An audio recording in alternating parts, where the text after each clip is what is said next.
നമസ്കാരം, ഞാൻ സിജു. എല്ലാവർക്കും നെറ്റസിൻ്റെ പുതിയൊരു വീഡിയോയിലേക്ക് സ്വാഗതം. ജീവിതത്തിൽ സാമ്പത്തിക ഭദ്രത ഒരു പ്രധാനപ്പെട്ട ഘടകമാണ്. നമ്മുടെ ആവശ്യത്തിനുള്ള പണം നമുക്കുണ്ടാകുന്നത് വളരെ നല്ലൊരു കാര്യമാണ്. പക്ഷേ ഈ സാമ്പത്തിക ഭദ്രത മാത്രമാണോ ജീവിത വിജയം? ഇപ്പം നമുക്കറിയാമല്ലോ, കഴിഞ്ഞ 20 വർഷമായിട്ട് യുകെയിലേക്ക് ഒരുപാട് പേര് സ്കിൽഡ് വർക്കർ വിസയിൽ വരുന്നുണ്ട്. അവരുടെ ഫാമിലി വരുന്നുണ്ട്. ഇവിടെ വന്ന് കുട്ടികളായിട്ട് സെറ്റിലായിട്ടുള്ള ഒരുപാട് ഫാമിലികളുണ്ട്. അതായത് കോടിക്കണക്കിന് ഒരുപാട് ആസ്തിയുള്ള ഒരുപാട് ഫാമിലികളുണ്ട്. അപ്പോൾ നല്ലൊരു കാര്യം തന്നെയാണ്. അപ്പോൾ അതിൽ ഒരുപാട് പേര് ഇവിടുത്തെ കെയർ ഹോമുകളുടെ മാനേജർ, അല്ലെങ്കിൽ അതിൻ്റെ ഓണർ, അല്ലെങ്കിൽ അതിൻ്റെ അസിസ്റ്റന്റ് മാനേജർ, അല്ലെങ്കിൽ ഡെപ്യൂട്ടി മാനേജർ, അങ്ങനെ പൊസിഷനുകളിലൊക്കെ നിൽക്കുന്നുണ്ട്. അതായത് അവർക്ക് ആയിട്ട് റിക്രൂട്ട് ചെയ്യാൻ സാധിക്കുന്നവർ, അവർക്ക് വിദേശത്ത് നിന്ന് ആൾക്കാരെ യുകെയിലേക്ക് കൊണ്ടുവരാൻ സാധിക്കും. അങ്ങനെയുള്ള ഒരുപാട് പേര് യു കെയിലുണ്ട്. അപ്പോൾ ഇന്നത്തെ വീഡിയോയിൽ നിങ്ങളോട് ഞാൻ പറയാൻ ആഗ്രഹിക്കുന്നത്, അങ്ങനെ യു കെയിൽ വന്ന് സെറ്റിലായവർ, അല്ലെങ്കിൽ യു കെയിൽ വന്ന് കോടിക്കണക്കിന് രൂപയുടെ ആസ്തി ഉണ്ടായവർ, പിന്നെയും പണത്തോടുള്ള ആർത്തി കൊണ്ട് സാധാരണക്കാരായ പാവങ്ങളെ, അതായത് ഇവിടെ വന്ന് ഇതുവരെ രക്ഷപ്പെടാൻ സാധിക്കാത്ത പാവങ്ങളെ വീണ്ടും പിഴിഞ്ഞ് പണമുണ്ടാക്കാൻ ശ്രമിക്കുന്ന ഒന്ന് രണ്ട് കാര്യങ്ങളാണ്. ഇതെല്ലാം ഇപ്പോൾ യു കെയിൽ നടന്നുകൊണ്ടിരിക്കുന്നതാണ്. അതിൽ ആദ്യത്തത് മലയാളിയായ, ഒരു കേസല്ല, ഒരുപാട് കേസുണ്ട്. ഞാൻ പറഞ്ഞല്ലോ, നമുക്ക് യു കെയിൽ ഒരുപാട് ഏരിയ മാനേജേഴ്സ് ഉണ്ട്.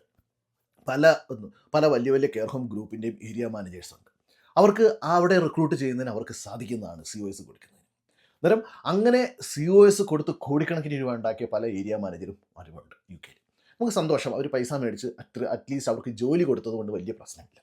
ഇനി ഇവിടെ നടക്കുന്ന ചതികളെന്ന് പറഞ്ഞു കഴിഞ്ഞാൽ, ഇവരെ ഇങ്ങനെ ജോലി കൊടുത്ത് യു കെയിലേക്ക് കൊണ്ടുവരിക, യു കെയിലേക്ക് കൊണ്ടുവന്ന് കഴിയുമ്പോൾ അവരുടെ എന്തെങ്കിലും കൊച്ചു കൊച്ചു തെറ്റുകൾ കണ്ട് അവരെ സസ്പെൻഡ് ചെയ്യുക, എന്നിട്ട് അവരെ ഡിസ്മിസ് ചെയ്ത് അവരുടെ വിസ ക്യാൻസൽ ചെയ്യുക. ഇവർ 10-20 ലക്ഷം കൊടുത്ത് വന്നവരാണെന്ന് ഓർക്കണം. അതിന് ശേഷം ഈ വേക്കൻസിയിലേക്ക് വീണ്ടും ഇവർ റിക്രൂട്ട്മെൻറ്റ് നടക്കും, വീണ്ടും 20 ലക്ഷവും മേടിച്ച് കൊണ്ടുവരും. ഇങ്ങനെ വൻ ചതിയാണ് പല കെയർ ഹോം ഗ്രൂപ്പുകളിലും നടക്കുന്നത്. അതിലെല്ലാം ഏറ്റവും വിഷമകരമായ കാര്യമെന്ന് പറഞ്ഞു കഴിഞ്ഞാൽ, ഇതിൻ്റെ എല്ലാം പിന്നിൽ മലയാളികളായ ഏരിയ മാനേജർമാർ, കെയർ ഹോം ഏരിയ മാനേജർമാരുണ്ട്. ഇവരെല്ലാം സമൂഹത്തിലെ എല്ലാവർക്കും അറിയാവുന്നവരാണ്, ഇങ്ങനെ തട്ടിപ്പ് നടത്തുന്നത് എല്ലാവരെയും തന്നെ. ഇവരൊക്കെ യു കെയിലേക്ക് ആൾക്കാരെ കൊണ്ടുവരുന്നത് നമുക്ക് സന്തോഷമുള്ള കാര്യം തന്നെയാണ്. ചിലപ്പോൾ 10 ലക്ഷമോ 15 ലക്ഷമോ കൊടുത്ത് യു കെയിൽ എത്തിക്കഴിഞ്ഞാൽ. പക്ഷേ അത് കഴിഞ്ഞ് ഇവരോടൊക്കെ കാണിക്കുന്ന ചതികളാണ് ഏറ്റവും വിഷമിപ്പിക്കുന്നത്. കാരണം ഇവിടെ കൊണ്ടുവന്ന് സസ്പെൻഡ് ചെയ്യുക. അത് കഴിഞ്ഞ് അടുത്ത ഒരു ചതി എന്ന് പറഞ്ഞു കഴിഞ്ഞാൽ, പലപ്പോഴും യു കെയിലേക്ക് വരുന്നത് ഒന്നുകിൽ 2 വർഷത്തെ അല്ലെങ്കിൽ 3 വർഷത്തെ വിസയിലൂടെയാണ്. ഈ 3 വർഷത്തെ വിസയിൽ എത്തുമ്പോൾ പല സ്ഥാപനങ്ങളിലും, പ്രത്യേകിച്ച് മലയാളി ഓണേഴ്സായിട്ടുള്ളത് അല്ലെങ്കിൽ നൈജീരിയൻ ഓണേഴ്സായിട്ടുള്ള പല സ്ഥാപനങ്ങളിലും നമ്മുടെ മലയാളികളെ അടിമകളെ പോലെ പണിയിപ്പിക്കുന്ന സ്ഥലങ്ങളുണ്ട്. അതായത് അവർക്ക് ഒരു സ്വാതന്ത്ര്യവും ഒന്നും കൊടുക്കാത്ത രീതിയിൽ, നിങ്ങൾ എന്തെങ്കിലും ചെയ്താൽ നിങ്ങളുടെ വിസ ക്യാൻസൽ ആക്കുമെന്ന് പറഞ്ഞ് പേടിപ്പിക്കുന്ന മലയാളി ഡെപ്യൂട്ടി മാനേജേഴ്സും ഉണ്ട്. ഇവരൊക്കെ സമൂഹത്തിന് വലിയ വലിയ ആൾക്കാരാണെന്ന് കാണിക്കും. പല നേഴ്സിംഗ് ഹോം ഓണേഴ്സും അവിടുത്തെ മാനേജേഴ്സും ഡെപ്യൂട്ടി മാനേജേഴ്സും ഒക്കെ ചാരിറ്റി പ്രവർത്തനങ്ങൾ ഭയങ്കരമായിട്ട് ചെയ്യും. ചാരിറ്റി പ്രവർത്തനങ്ങളൊക്കെ ചെയ്ത് സമൂഹത്തിന് വലിയ ആൾക്കാരാണെന്ന് കാണിക്കും. പക്ഷേ ഇവർ കാണിച്ചു കൂട്ടുന്ന ചതികൾ, ഇവരിൽ ഒരു 90% ആൾക്കാരും പാവങ്ങളെ ചതിച്ച് പൈസ ഉണ്ടാക്കി. അങ്ങനെ കോടീശ്വരന്മാരാകുമ്പോഴത്തേക്ക് അവർക്ക് പിന്നെ സമൂഹത്തിൽ വലിയതാകാൻ വേണ്ടി ചാരിറ്റി പ്രവർത്തനങ്ങളിലേക്ക് ഇറങ്ങുന്നവർ, അതുപോലെ തന്നെ ബിസിനസ് രംഗത്തേക്ക് ഇറങ്ങുന്നവർ, അതായത് കെയർ ഹോം വിസ വിറ്റ് ക്യാഷ് ഉണ്ടാക്കി ഇവിടെ ബിസിനസ്സുകൾ ആരംഭിച്ച ഒരുപാട് വ്യക്തികളുണ്ട്. അവരൊക്കെ ഇപ്പോൾ സമൂഹത്തിലെ വലിയ ആൾക്കാരായതുകൊണ്ട് തന്നെ ഇവിടുത്തെ പ്രധാനപ്പെട്ട സംഘടനകളോ ഓൺലൈൻ മാധ്യമങ്ങളോ ഒന്നും അവർക്കെതിരെ ഒരക്ഷരവും സംസാരിക്കില്ല. കാരണം അവരുടെ വരുമാന മാർഗ്ഗമാണ് ഇങ്ങനെയുള്ള തട്ടിപ്പുകാർ, അല്ലെങ്കിൽ ഇങ്ങനെ തട്ടിപ്പിലൂടെ പൈസ ഉണ്ടാക്കിയവർ. അതുകൊണ്ട് തന്നെ അവരാരും ഇവർക്കെതിരെ ഒരക്ഷരം മിണ്ടുകയില്ല. ഇപ്പോൾ നടക്കുന്ന ഏറ്റവും വലിയ ചതി എന്ന് പറഞ്ഞു കഴിഞ്ഞാൽ, പലരുടെയും വിസ പുതുക്കാനുള്ള സമയമായി. 15 ലക്ഷം രൂപ കൊടുത്ത് യു കെയിൽ എത്തിയവരാണ്. ആ 15 ലക്ഷം രൂപയുടെ കടം പോലും പകുതി ആൾക്കാർക്കും ഇതുവരെ തീർന്നിട്ടില്ല. അങ്ങനെയുള്ളവർ ആ വിസ പുതുക്കാൻ നേരം ഈ മലയാളി ഏജന്റുമാരും, അല്ലെങ്കിൽ ഈ മലയാളി ഡെപ്യൂട്ടി മാനേജേഴ്സും അവിടുത്തെ ഏരിയ മാനേജേഴ്സും വീണ്ടും ഇവരുടെ അടുത്ത് 10,000 പൗണ്ടും വീണ്ടും ചോദിക്കുകയാണ് ആ വിസ പുതുക്കുന്നതിന് വേണ്ടി. ഇതിൽ രസകരമായ കാര്യം എന്ന് പറഞ്ഞു കഴിഞ്ഞാൽ, ഇതേപോലെ ഒരു ഇംഗ്ലീഷ് സ്ഥാപനത്തിൽ ഇതേപോലെ അവിടുത്തെ ഡെപ്യൂട്ടി മാനേജർ അവിടുത്തെ സ്റ്റാഫിനോട് പൈസ ചോദിക്കുന്നുണ്ട്, 4,000 പൗണ്ടൊക്കെ ചോദിക്കുന്നത്. പക്ഷേ ആ ഇംഗ്ലീഷ് മാനേജ്മെൻറ്റ് ഇത് അറിഞ്ഞിട്ട് പോലുമില്ല. ഇതെല്ലാം ഇവർ മേടിക്കുന്നത് ഇവരുടെ പേഴ്സണൽ അക്കൗണ്ടുകളിലാണ്. അന്നേരം ഇവർക്കെതിരെയുള്ള ശക്തമായ നീക്കങ്ങളൊക്കെ ഇപ്പോൾ നടക്കുന്നുണ്ട്. അന്നേരം അവിടെയുള്ള സ്റ്റാഫിനൊക്കെ വേറെ എവിടെയെങ്കിലും COS ഒപ്പിച്ച് കൊടുത്തിട്ട് വേണം ഇവർക്കെതിരെയുള്ള, നമുക്ക് പരസ്യമായിട്ട് ഇവർക്കെതിരെയൊക്കെ പ്രതികരിക്കാൻ. കാരണം ഇവർക്കെതിരെയൊക്കെ പരസ്യമായിട്ട് നമ്മൾ പ്രതികരിച്ചു കഴിഞ്ഞാലുള്ള പ്രശ്നമെന്ന് പറഞ്ഞു കഴിഞ്ഞാൽ, അവിടെ വിസയിൽ വന്നവരുടെ വിസയൊക്കെ ഇവർ ക്യാൻസലാക്കാം. അവർക്ക് എന്തെങ്കിലുമൊക്കെ തെറ്റായ കാരണങ്ങൾ കണ്ടുപിടിച്ച് ഇവരെയൊക്കെ വിസ ക്യാൻസൽ ചെയ്യും.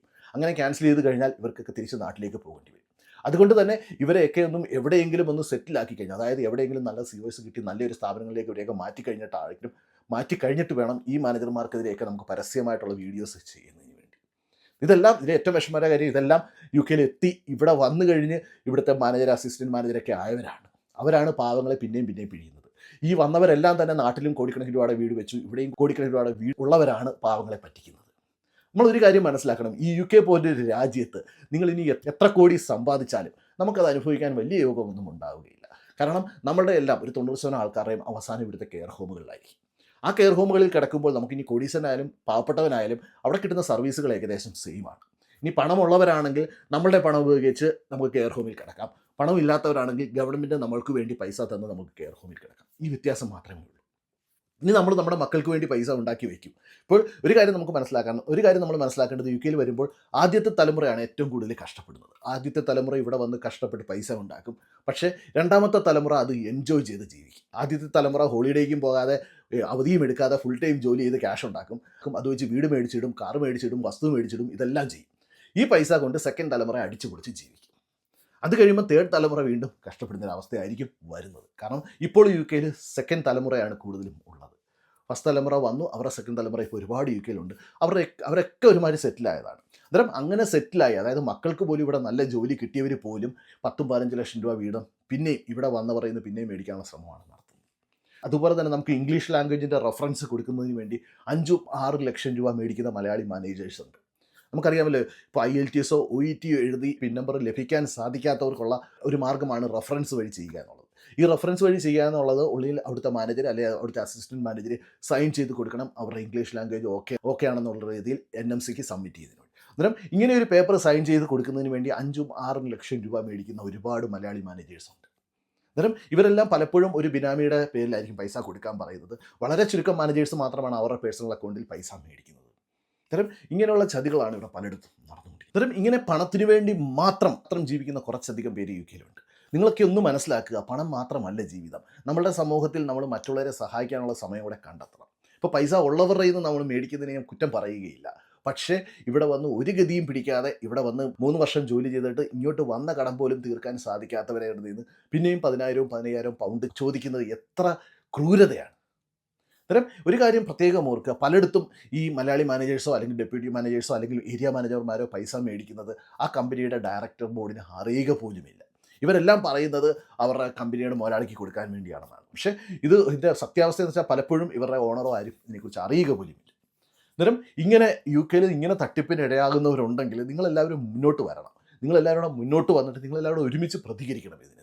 നമുക്കറിയാം വിസയുടെ ഇഷ്യൂസ്. കാരണം നമ്മളൊരു വിസയിൽ വരുമ്പോൾ നമുക്ക് PR കിട്ടുന്നത് വരെ ഏതെങ്കിലും എംപ്ലോയർ അടുത്ത് നിന്നേ പറ്റുകയുള്ളൂ. അന്നേരം പലയിടത്തും പല ക്രൂരതകളും സഹിച്ചാണ് പലരും നിന്നു പോകുന്നത്. വളരെ ബുദ്ധിമുട്ടിയാണ് പലരും ഈ 5 വർഷം തള്ളി നീക്കുന്നത്. പ്രത്യേകിച്ച് ഇവിടെ യു കെയിൽ പഠിച്ചവർ, മാനേജ്മെൻറ്റ് കോഴ്സുകളൊക്കെ പഠിച്ച് ഹൈ ലെവൽ PhD ഒക്കെ ചെയ്തവർ പോലും ഇവിടെ കെയർ ഹോമുകളിൽ ജോലി ചെയ്യുന്നുണ്ട്. വളരെ വിഷമകരമായ അവസ്ഥയിലൂടെയാണ് പലരും കടന്നുപോയിക്കൊണ്ടിരിക്കുന്നത്. ഇങ്ങനെ നല്ല ക്വാളിഫൈഡ് ആയിട്ടുള്ളവർ യു കെയിലേക്ക് എത്തി കെയർ ഹോമിൽ വർക്ക് ചെയ്യുന്ന എല്ലാവരുടെയും പ്രതീക്ഷ എന്ന് പറഞ്ഞു കഴിഞ്ഞാൽ PR കിട്ടിക്കഴിഞ്ഞാൽ ഉടനെ തന്നെ ജോലി മാറി മറ്റൊരു ജോലിയിലേക്ക് പോകും എന്നുള്ളതാണ്. പക്ഷെ നമുക്കറിയില്ല. കാരണം ഈ 5 വർഷം ഇവർ ജോലി ചെയ്ത് കഴിയുമ്പോൾ ഇവർക്ക് അവർ പഠിച്ച ഫീൽഡിലുള്ള എക്സ്പീരിയൻസോ ഒന്നും കാണിക്കാൻ ഒക്കുകയില്ല. അവരന്നേരം ഈ കെയർ മേഖലയിലെ എക്സ്പീരിയൻസ് ആയിരിക്കും കാണിക്കുന്നത്. അങ്ങനെ കാണിച്ചുകൊണ്ട് ഇവർക്കൊരു നല്ല ജോലി കിട്ടുക എന്നുള്ളത് അത്ര എളുപ്പമുള്ളൊരു കാര്യമല്ല. അതുപോലെ തന്നെ ഈ 5 വർഷം കഴിയുമ്പോഴത്തേക്ക് ഫാമിലിയൊക്കെ ഒരുമാതിരി സെറ്റിലാകും. പിന്നെ അത് കഴിഞ്ഞ് നമ്മളെ കറണ്ട് ജോലിയിൽ നിന്ന് മാറി മറ്റൊരു ജോലിയിലേക്ക് മാറുക അത്ര ഈസി ആയിട്ടുള്ളൊരു കാര്യമല്ല.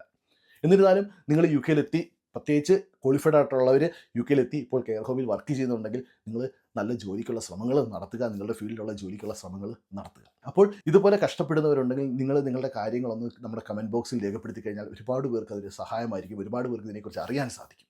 അപ്പോൾ നിങ്ങൾക്ക് എല്ലാവർക്കും ഈ വീഡിയോ പ്രയോജനപ്പെടുത്താൻ പ്രതീക്ഷിക്കുന്നു. നിങ്ങൾക്ക് വീഡിയോ ഇഷ്ടപ്പെടുന്ന നിങ്ങളുടെ ഫ്രണ്ട്സിന് ഷെയർ ചെയ്യുക. അതോടൊപ്പം തന്നെ നിങ്ങളുടെ അഭിപ്രായങ്ങളും നിർദ്ദേശങ്ങളും കമൻറ്റ് ചെയ്യുക. അപ്പോൾ മറ്റു വീഡിയോയിൽ കാണുന്നവരെ എല്ലാവർക്കും നന്ദി.